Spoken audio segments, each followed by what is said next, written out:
Seguimos en la serie de videos donde explicamos algunas de las expansiones de Carcassonne, a sabiendas que hay bastantes, a veces es un poco difícil decidir por alguna o por otra, pero quizá a alguna les esté llamando más la atención que otras. Ya vimos constructores y comerciantes, posadas y catedrales, así que ahora vamos con la princesa y el dragón.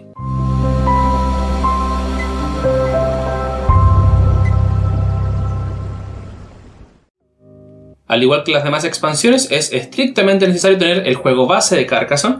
Puede ser la versión más moderna, que incluye las dos mini expansiones de El Abad y de El Río, que están estipuladas aquí. Puede ser también la versión más antigua, que no las incorpora, pero la verdad es más una variable estética del juego. Pero aquí lo que nos interesa es tener el juego base para poder aprovechar la expansión. Esta es una disposición totalmente aleatoria que se fue haciendo durante varios turnos para 4 jugadores. Y vamos a presentar entonces qué es lo que trae esta expansión. Porque a diferencia de las otras dos, esta es quizá la expansión que más variantes posee y que hace en el juego una experiencia muy distinta, porque aquí agregamos un factor mucho más competitivo y directo en relación a cómo se puede jugar Carcassonne. Lo principal es este pequeño dragón que vamos a incorporar al contexto de juego y que va a ir comiendo meeples, o sea, los va a hacer desaparecer. Van a hacer que devuelvan a la reserva de los otros jugadores, pero es la primera ocasión en este contexto de juego que vemos la oportunidad de eliminar un meeple que ya hubiese sido puesto. Y no es la única forma dentro del contexto de juego, porque también van a aparecer losetas con el símbolo de la princesa, que es la que da el nombre a esta expansión, Princesa y el Dragón. Y esta expansión de una ciudad puede, comillas, desterrar a uno de los caballeros que esté en una ciudad, incluso alguno de los míos. También tenemos losetas con el símbolo del dragón que nos van a indicar cuando se mueve el dragón. Siempre se va a mover 6 espacios, vamos a explicar enseguida cómo se mueve. También tenemos el volcán, que es una loseta donde no pueden haber meeples de ningún jugador. Solamente va a estar destinada para el dragón. Y también tenemos otro tipo de losetas que es la de túnel, que se puede ver en este espacio de aquí. Y esto lo que nos va a permitir es usar otras losetas que ya estuviesen en el mapa, que no hayan sido puntuadas, y nos va a permitir reestructurar un poco nuestra estrategia y ver cómo podemos ir obteniendo más puntaje. Entonces ahora, ¿cómo funciona? Son 30 losetas en total, 12 de las del dragón, 6 de volcán, y así se distribuyen. Igual que las demás expansiones, las vamos a revolver, las vamos a mezclar junto con las losetas del juego base y van a quedar ahí a disposición de los demás jugadores. La partida se desarrolla de exactamente igual forma. Se toma una loseta, se ubica en el mapa, se toma un meeple opcionalmente, se ubica en la loseta que acabo de ubicar, puntúo si es que se genera la puntuación, le toca al siguiente. Ese orden no cambia. Lo que tenemos aquí es la loseta, por ejemplo, del volcán. Si a mí me aparece la loseta del volcán, la ubico en cualquier parte del tablero donde pueda y voy a poner al dragón aquí encima. Y ahí empieza un poco lo complejo porque el dragón es bastante caótico. Lo ubico ahí simplemente. Si apareciese otra loseta de volcán, como por ejemplo acá, después yo la voy a ubicar, el dragón se va a mover para acá. Así que el dragón siempre se va a ir ubicando en las losetas de volcán que vayan apareciendo.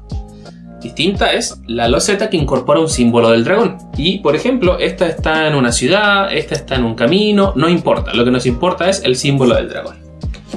Voy a tomar esta loseta, la voy a ubicar exactamente igual a como podría ubicar otra. Si es que no tiene meeple, puedo ubicar uno de mis meeples. Pero aquí viene lo interesante. Se pausa un poco el juego y vamos a mover al dragón 6 espacios. Independiente de la cantidad de jugadores, siempre van a ser 6 espacios, con algunas condiciones que vamos a ver enseguida. Y vamos a moverlos todos, no solamente el jugador que puso la loseta de dragón, sino que todos. Y por donde pase el dragón va a comer meeples, y eso es complicado, porque podría llegar a perjudicarnos más que beneficiarnos. Por ejemplo, en este caso el jugador rojo fue el que ubicó la loseta de dragón, así que empieza a moverse 6 espacios. Jugador rojo 1, se come este meeple, vuelve a la reserva. Jugador azul 2, se come este, vuelve a la reserva. Jugador amarillo en este caso no tiene hacia dónde más moverlo porque el dragón no puede retroceder, nunca pasar 2 veces por el mismo lugar. Así que se mueve 3, este se elimina. Jugador verde le toca ahora 4, le toca al jugador rojo, puede moverlo para acá o puede moverlo para acá, nunca en diagonal. Vamos a suponer que lo va a mover para acá, así que se come este, 5. Y jugador azul, el último movimiento va a ser más destructivo todavía, lo va a mover para acá, 6.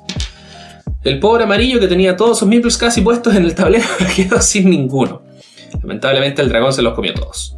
Estos pueden volver a ser utilizados, ningún problema, pero los que estaban en el tablero han dejado, por ejemplo, iglesias vacías, caminos vacíos, ciudades vacías. Ese es el sentido de cómo vamos a ir utilizando esta loseta, la del túnel, pero no nos adelantemos. Vamos con las excepciones. Un dragón, insisto, nunca puede retroceder, nunca puede volver a pasar por el mismo lugar 2 veces. Y eso va a hacer que también varíe un poco nuestra estrategia, porque si no tiene hacia dónde más moverse, simplemente termina ahí. Supongamos que apareció otra loseta de estas, donde se va a empezar a mover el dragón. La voy a ubicar como se ubica cualquier loseta, suponiendo que fue el jugador azul el que la movió. Y va a empezar el jugador azul. En este caso, mueve el dragón 1, come este. El amarillo le toca ahora, no puede pasar por aquí, así que va a moverlo 2. Va a retroceder. El jugador verde le toca ahora, va a mover 3. Y ahora el jugador rojo no tiene más alternativa que comer su propia pieza, porque el dragón no puede retroceder. Va a quedar aquí. 4. Le toca al azul moverlo nuevamente, le quedan 2 movimientos, pero no puede pasar por atrás, así que ahí quedó. Ese fue el movimiento del dragón. Y esa es quizá la propuesta más interesante de esta expansión. El cómo pueden ir desapareciendo meeples. Eso evidentemente hace que el juego se sienta un poco más lento, porque no vamos a estar ganando tanto puntaje durante el transcurso del juego. Pero no quiere decir que no le añada otra capa de complejidad y otra capa también interesante de juego. Pasemos entonces ahora con la princesa. Y lo que les decía de la princesa es bastante simple, la verdad. Va a llegar a una ciudad y yo tengo 2 opciones. 1, esperar que el pasto termine de ser cortado. Tengo entonces 2 opciones. 1, eliminar uno de los meeples que estuviesen ya en esta ciudad, incluso si fuesen míos. Y 2, poner un meeple aquí. Eso es lo interesante de la princesa, pero como les digo, es una de las 2 opciones. Se ubica y elimina un meeple, o se ubica y yo ubico uno de mis meeples, siempre que cumpla con todas las demás condiciones y reglas. Y después finalmente tenemos la loseta de túnel, que la de túnel nos va a permitir ubicar un meeple en esta misma pieza o en cualquier camino, ciudad, monasterio que esté desocupado. Por eso tiene esta flecha y ese túnel ahí. Entonces, si fuese el jugador verde el que se ubicó ahí, podría, por ejemplo, ubicar el meeple aquí, porque está desocupado. Eso también le da una vuelta interesante, pero por ejemplo en este caso está peligroso si parece una loseta de dragón, porque va a ser 1, 2, 3. A no ser que justo al verde le corresponda moverlo aquí y lo mover para acá. Entonces no puede retroceder, por ende su meeple va a quedar ahí. Pero aquí empieza también un poco el pensamiento ligeramente más estratégico de decir, no me conviene tener todos mis meeples juntos, porque si se empieza a mover el dragón y está cerca, voy a correr el riesgo. Lamentablemente, las 2 oportunidades que jugué con la expansión del dragón fueron 2 versiones muy distintas, porque en la primera el dragón fue una pesadilla, nos estaba atormentando durante todo el juego, y en la segunda versión, como salió más hacia el final, estábamos tan dispersos que era difícil que nos hiciese mucho daño. Entonces eso igual podría llegar a afectar un poco su experiencia de juego. Es un poquito particular. Hay otro elemento que también aparece en este juego que complejiza, insisto, aún más esta expansión, que es el hada. Esta pequeña hada, que es blanca, no pertenece a nadie.